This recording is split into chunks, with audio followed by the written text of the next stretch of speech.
Hello दोस्तों, कैसे हैं आप सब। उम्मीद करते हैं आप तमाम लोग खैरियत से होंगे। मैं हूं आपका दोस्त इमरान खान और आप देख रहे हैं आपका अपना यूट्यूब चैनल अहमद इन्फो। तो जैसे कि पिछले कुछ दिनों से सऊदी अरब के तमाम पड़ोसी मुल्कों की गाइडलाइंस ढीली हो रही थी। आरटीपीसीआर टेस्ट के नियम खत्म कर दिए जा रहे थे। इसके अलावा और भी दूसरी कोरोना से रिलेटेड दूसरी गाइडलाइंस थी, उन तमाम गाइडलाइंस को खत्म किया जा रहा था। तो मैं आपको बार बार हर वीडियो में बता रहा था कि बहुत जल्द सऊदी अरब भी इन तमाम गाइडलाइंस को ढीला करेगा। तो आज सऊदी अरब से भी अच्छी खबर आ चुकी है। अधिकतर कोरोना की गाइडलाइंस को खत्म कर दिया गया है, थोड़ी बहुत ही बची हैं। तो इससे पहले अच्छी खबरों का सिलसिला शुरू किया जाए। अगर आप लोग चैनल पर नए हैं तो चैनल को सब्सक्राइब कर लें, वीडियो को लाइक करना ना भूलें और दोस्तों के साथ शेयर जरूर करें। तो सबसे पहले तो खुशखबरी है उन लोगों के लिए जिन लोगों ने सऊदी अरब के बाहर वैक्सीन ली है और वो सऊदी अरब आना चाहते हैं। तो आप लोग जानते हैं कि जिन लोगों ने सऊदी अरब के बाहर वैक्सीन ली है उनको सऊदी अरब आने के बाद में 5 दिन इंस्टीट्यूशनल क्वारंटीन होना होता था। तो अभी इंस्टीट्यूशनल क्वारंटीन का नियम खत्म कर दिया गया है। अब आप डायरेक्ट सऊदी अरब आ सकते हैं, चाहे आपने सऊदी अरब के अंदर वैक्सीन ली हो या सऊदी अरब के बाहर, कहीं भी आपने वैक्सीन ली है डायरेक्ट सऊदी अरब आ सकते हैं बिना किसी क्वारंटीन के। और आप चाहे किसी भी वीजे पर आ रहे हो, किसी वीजे की अब पाबंदी नहीं है, किसी भी वीजे पर आप आ रहे हैं तो बिना इंस्टीट्यूशनल क्वारंटीन के आप डायरेक्ट सऊदी अरब आ सकते हैं। इसके अलावा आरटीपीसीआर टेस्ट का नियम भी खत्म कर दिया गया है। अगर आपने वैक्सीन की 2 डोज ली है और दूसरी डोज लेने के 8 महीने के अंदर अंदर तीसरी डोज ले ली है तो आप बिना आरटीपीसीआर टेस्ट के, बिना इंस्टीट्यूशनल क्वारंटीन के डायरेक्ट सऊदी अरब आ सकते हैं अपनी 2 वैक्सीन या 3 वैक्सीन का सर्टिफिकेट साथ में लेकर आने के बाद में। इसके अलावा जो लोग विजिट वीजा पर आएंगे, चाहे वो किसी भी तरह के विजिट वीजा पर आ रहे हों, यानी कि विजिट वीजा हो, टूरिस्ट वीजा हो, इसके अलावा हज या उम्रा वीजा हो, तो इन तमाम वीजे वालों के लिए ट्रेवल इंश्योरेंस जरूरी होगा, जिससे अगर ट्रेवल करने वाला आदमी अपने सफर के दौरान कोरोना से इन्फेक्टेड हो तो उसको कवर किया जा सके। इसके अलावा सऊदी अरब के अंदर तमाम जगहों के लिए सोशल डिस्टेंसिंग का नियम खत्म कर दिया गया है। मस्जिदों के लिए भी सोशल डिस्टेंसिंग का नियम खत्म कर दिया गया है। आपको बताता चलूं कि जब से सऊदी अरब में कोरोना लगा है पहली बार है कि मस्जिदों से भी सोशल डिस्टेंसिंग का नियम खत्म कर दिया गया है। हालांकि मस्जिद के अंदर आपको अभी भी मास्क लगाना जरूरी होगा।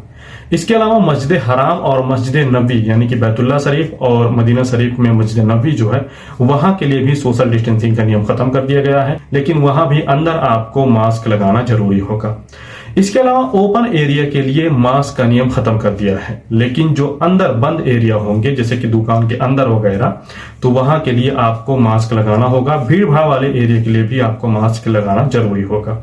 और एक चीज यहाँ पर आप लोगों को और याद दिलाता चलूं कि आने से 72 घंटे के अंदर जो मुकीम की वेबसाइट पर आपको रजिस्ट्रेशन करवाना होता था वो आपको अभी भी करवाना होगा, वो खत्म नहीं किया गया है, वो जरूरी होगा। इसके अलावा आप अगर छुट्टी पर गए थे और आपने छुट्टी पर जाने के बाद में सऊदी अरब के बाहर वैक्सीन ली है तो उस वैक्सीन को मिनिस्ट्री ऑफ हेल्थ की ई सर्विस वाली जो वेबसाइट है वहां पर रजिस्ट्रेशन करवाना जरूरी होगा, ये जरूर करवा लें। तो उधर से सऊदी अरब आने का आपने नियम कानून देख लिया, आप उम्मीद है पूरी अच्छी तरीके से समझ गए होंगे। फिर भी ना समझे तो कमेंट जरूर करें। आप देख लेते हैं जाने का। देखिए, जाने के बारे में अभी भी बहुत सारे दोस्तों के सवाल हैं, तो इसको भी इसी में कंक्लूड कर देता हूं ताकि आने और जाने के लिए अलग अलग वीडियो ना बनाना पड़े। तो देखें, जाने से पहले अगर आपको इंडिया जाना है तो जाने से 72 घंटे के अंदर अंदर आपको एयर सुविधा की वेबसाइट पर सेल्फ डिक्लेरेशन फॉर्म भरना है। इस फॉर्म में अगर आप अनवैक्सीनेट हैं तो आपको आरटीपीसीआर टेस्ट करवाकर उसकी रिपोर्ट वहां पर अपलोड करनी होगी और आपको आरटीपीसीआर टेस्ट भी लेकर जाना होगा। अनवैक्सीनेट यानी कि अगर आपने वैक्सीन नहीं ली है तब। और अगर आपने वैक्सीन ली है तो जब आप 72 घंटे के अंदर अंदर एयर सुविधा की वेबसाइट पर अपना रजिस्ट्रेशन करें तब आप उसमें अपनी दोनों वैक्सीन का सर्टिफिकेट अपलोड कर दें।